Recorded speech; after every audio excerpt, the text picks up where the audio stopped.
righty. Well, thank you, Martha Lunkin, for joining us this afternoon, celebrating a little bit of a milestone, a private pilot certificate redo.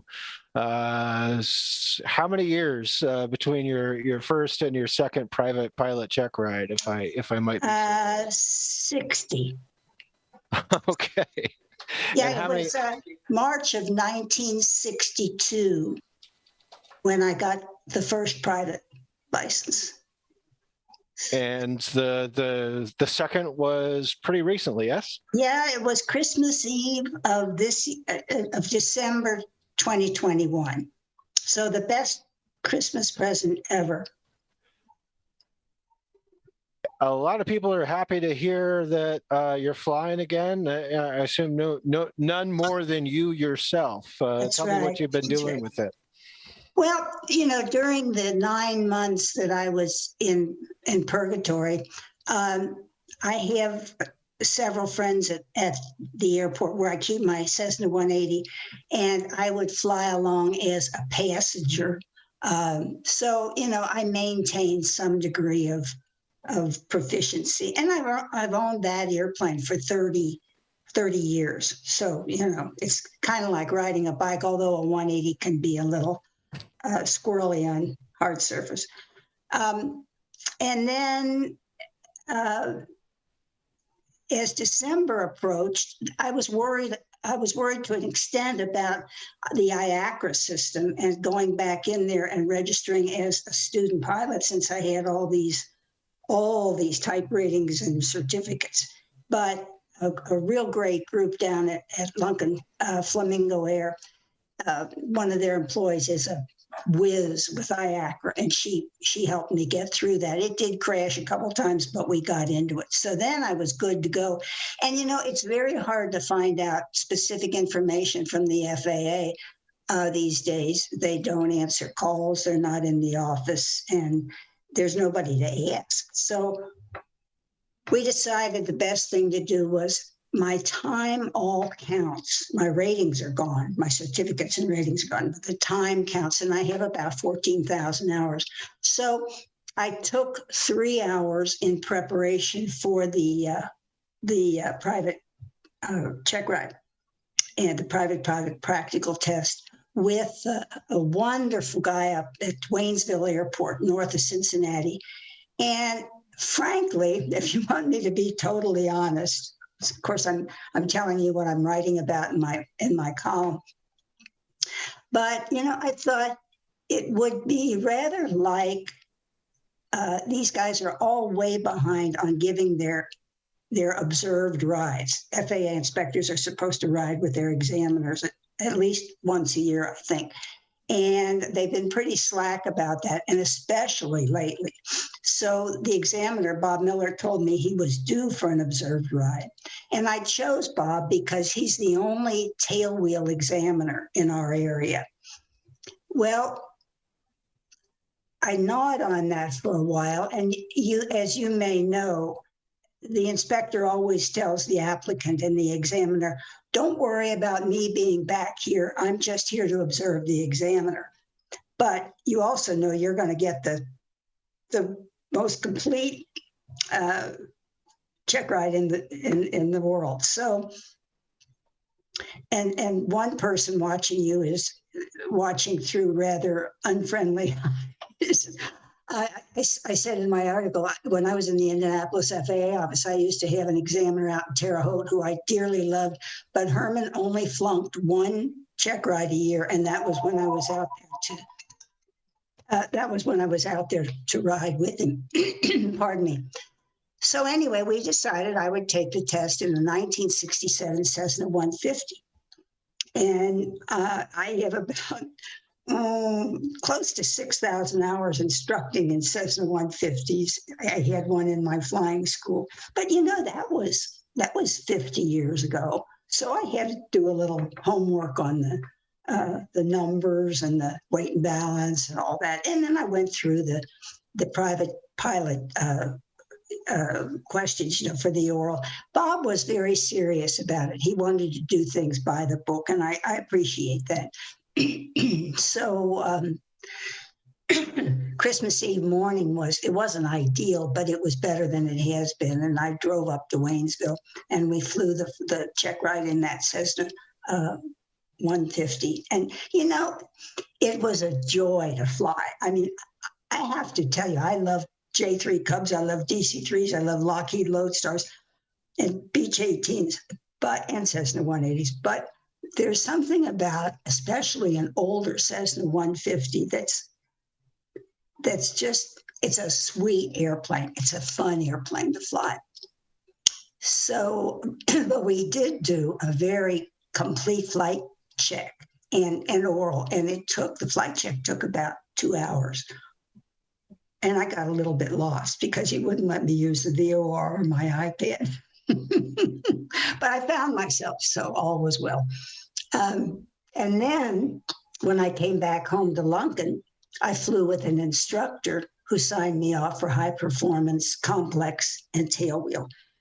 So I immediately leaped into my 180 and have been flying it lots ever since, joyfully. Even the tower said it's good to have you back. That is good stuff. I'm curious on the remembering my own check rides. The oral examination portion can be lengthy. Was that what was that like? I think we probably spent 45 minutes. Went over the usual stuff, light gun signals and airspace. But I taught all that stuff for years. So it really wasn't difficult.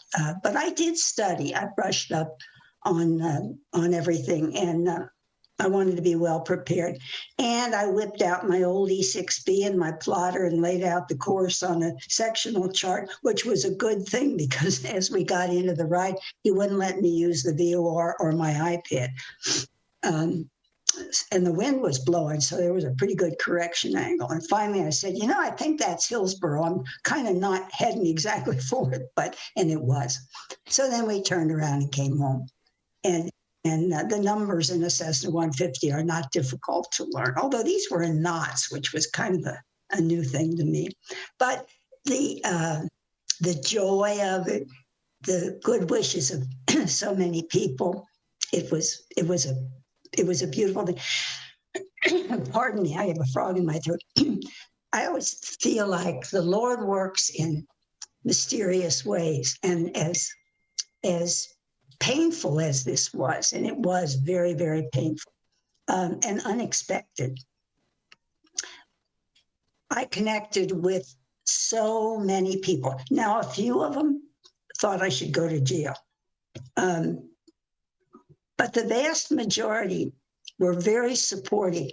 And I've wondered about that, why that is. And I think, well, A, they know I love to fly. And B, this kind of shenanigans is something probably everybody has thought about doing at one time or another, especially people who have been around for a long time. And thirdly, we live in a really rule-bound society. I'm looking at a quote I cut out from somebody's email, and it says, "Keep shining your joy and smiling face. You're a light in a rule-heavy world." And I think that idea was something that impacted on people. Certainly what I did was illegal, and I knew it. It was not dangerous. Did it come up at all during the examination, the check ride? Well, not directly, but as we took off and initially headed on course, my first checkpoint was this big, beautiful bridge, the Jeremiah Morrow Bridge, which I knew well. Yeah. We went over it. Was that the first the incident, the previous incident where you went under it? Was that the first time you'd ever done that? I think I have to take the fifth there. Okay, fair enough. But you said you were surprised that the FAA responded, went all the way to revocation, and I assume was the surprise, where they had options available to them under the regs, suspension, for example. Yeah, and I think the explanation for that was when I got a call a week later from the local FAA office, and I know very few people in there anymore. And the first question was, did you fly your airplane under the bridge, in the Morro Bridge? And I said, yes, I did. And the second question was, did you turn your transponder off? And I said, no, I did not. And I received a letter of investigation about 2 weeks later, a formal LOI. And meanwhile, I had called Kathy Yotis in Washington, who you guys know well, John and Kathy, and put her to work for me. But the interesting thing was that a year went by with no word from the FAA, nothing. And I even had a tiny little crucifix in my mailbox. So when I would go out in the morning and dip my hand in it, I'd think, dear Lord, whatever you want, but sure would be nice. Well, after 6 months, an FAA violation, if it's not acted upon, usually disappears, but there's usually an off the hook letter that's sent out. But in my case, I received nothing, and Kathy couldn't quite understand it. And then 6 months later, almost to a year after the incident, I received a formal emergency letter of revocation saying, you are obviously unsafe, impure, unclean, and all kinds of things. So, the question is, if I'm that unsafe, why did they let me fly for a year? And I have no idea why, but I did fly for that year. And we talked it over, and it seems that they insist on believing that I intentionally turned off my transponder. I did not turn it on. And I took it back to a radio shop, which had installed, I think it's the one that installed it, and they found it was loose in the mount. It was intermittent. And later in that ride, on that day of the bridge, when I tried to get an instrument approach back into Lunken, CVG approach control couldn't pick up the transponder. So, but Kathy said, we can go to battle on this with the NTSB. It's going to cost probably north of $25,000. And then, as you know, that doesn't end there. The FAA can appeal it to the full board, and it was not worth that. So, I immediately began studying for the private written, and I took that. And then I began studying for the instrument written. They're all good for 2 years. And I want to tell you, the instrument written, well, even the private written, is not your mother's flight test or exams. They are considerably more complex and difficult. But, it was good mind work, and it kept me off the streets. Unfortunately, kept me out of the airplane too. Yeah, and then that was you've expressed how difficult that was after so many years of flying to be unable to fly manipulate the controls yourself and the whole thing. Oh, it was painful. Tell me about so you mentioned most of what you've heard from folks has been supportive. Can you give me a sense of how many responses you received directly? Are we talking about dozens or hundreds or thousands or what? Hundreds, many of which went directly to the magazine. And I would say, and this is kind of a guess, I would say 80% of those were supportive. The other 20 were very not supportive. As I said, I think one guy was a policeman in New York, head of their aviation division, and he said, you should go to jail for 6 months for a stunt like that. I have to say, there's a bike trail underneath that bridge and a river that's canoed off, and it's a bike trail and a walking trail. I had biked it and walked it many, many times. I knew what was under there, and I knew I wasn't endangering anybody. but I also knew it was flat out illegal. And I expected to get a suspension and deserved a suspension. I don't think I deserved this, but you know, you roll with it. And frankly, at my age, I don't need type ratings in the DC-3 and the SA-227 and the Lockheed Lodestar and hot air balloons and water and God, what else? I don't know. All I need is a private license with an instrument rating. And I don't feel like much like instructing anymore either. So I'd be happy with that. But you know, go. You mentioned your age. One of the embarrassing things about being a journalist is I'm put in a position where I need to ask. How old are you? I am 79, and I'll be 80 on Amelia Earhart's birthday next summer, July 24th. Wow. Good for you. You were starting to say, though, I interrupted you there. Keepers, I can't remember exactly what I was going to say, but I've also had innumerable phone calls from old friends in the FAA, friends in the pilot community. You know, I ran the safety program in the Cincinnati area in the Southern Ohio area for 12 years. And frankly, the FAA and I didn't always get along too well. They considered me something of a loose cannon, I think, especially my boss. But I was extremely blessed to be loved by the pilot community. And I put on at least one, maybe two safety seminars somewhere in the region a week. I flew a lot. Since I had the DC-3 type, I did lots and lots of type ratings and check rides. And frankly, a lot of the FAA inspectors don't like to fly.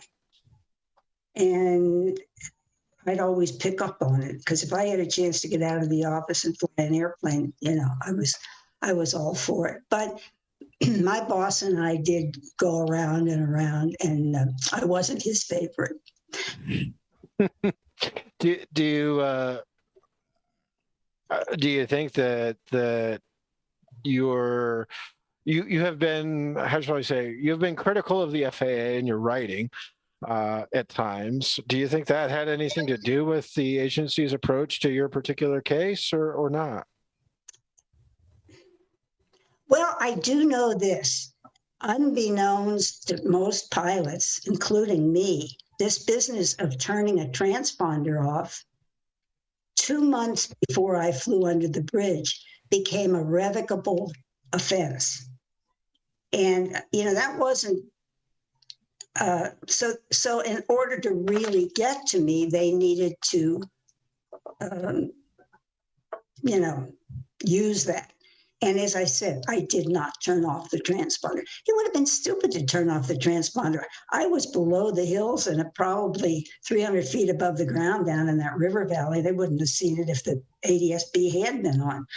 But they hung their hat on that. And yeah, I have been critical of the FAA.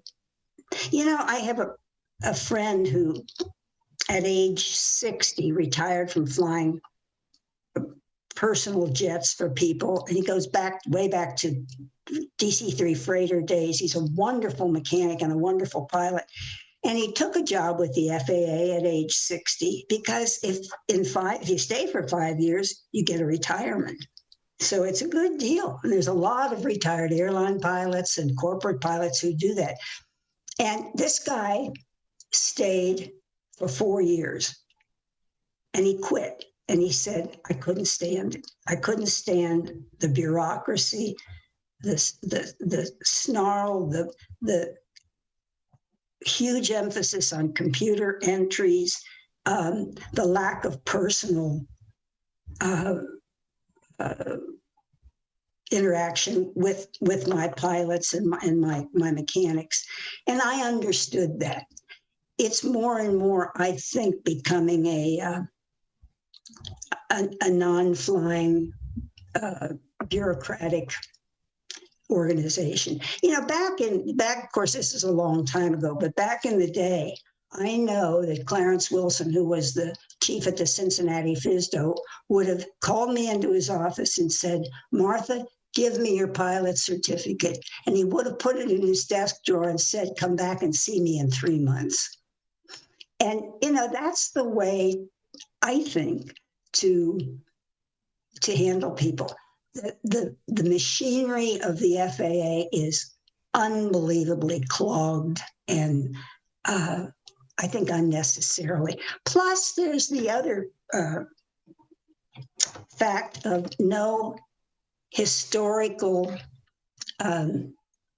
continuity. All the people who were in the regional offices in the 90s and early 2000s are gone. So this is a whole new group. And I'm sure this guy Mr. Kahn, Esquire, as he always signs his letters, who prosecuted this, has never darkened the cockpit of an airplane. So they know the rules, and that's all that's important.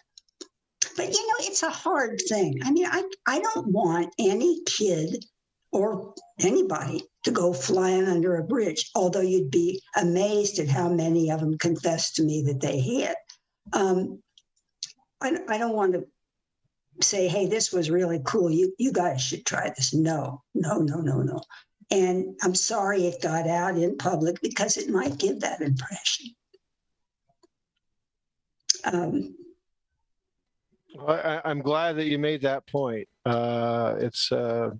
It is certainly not all bridges are created equal, and right, that's right. And so there's a whole range of factors that go into setting aside the regulatory questions. What you spoke to about danger right. And the actual risk can vary. Yeah, quite a lot. Yeah, it would be a silly thing to do. I don't know what else to tell you. I'm thrilled to be back in the air. I would occasionally go down to the hangar and pat my 180 and cry a little bit on the strut, and but I lived through it, and all is well. Well, you've been very generous with your time, and I'm also coincidentally out of intelligent questions to okay, and I'm out of intelligent answers. I thank you very much. It's a pleasure to get to speak to you. I've heard of you and read your work and known of you for quite some time, and it's a treat to actually see you. Thank you, Jim. Thank you. I appreciate it.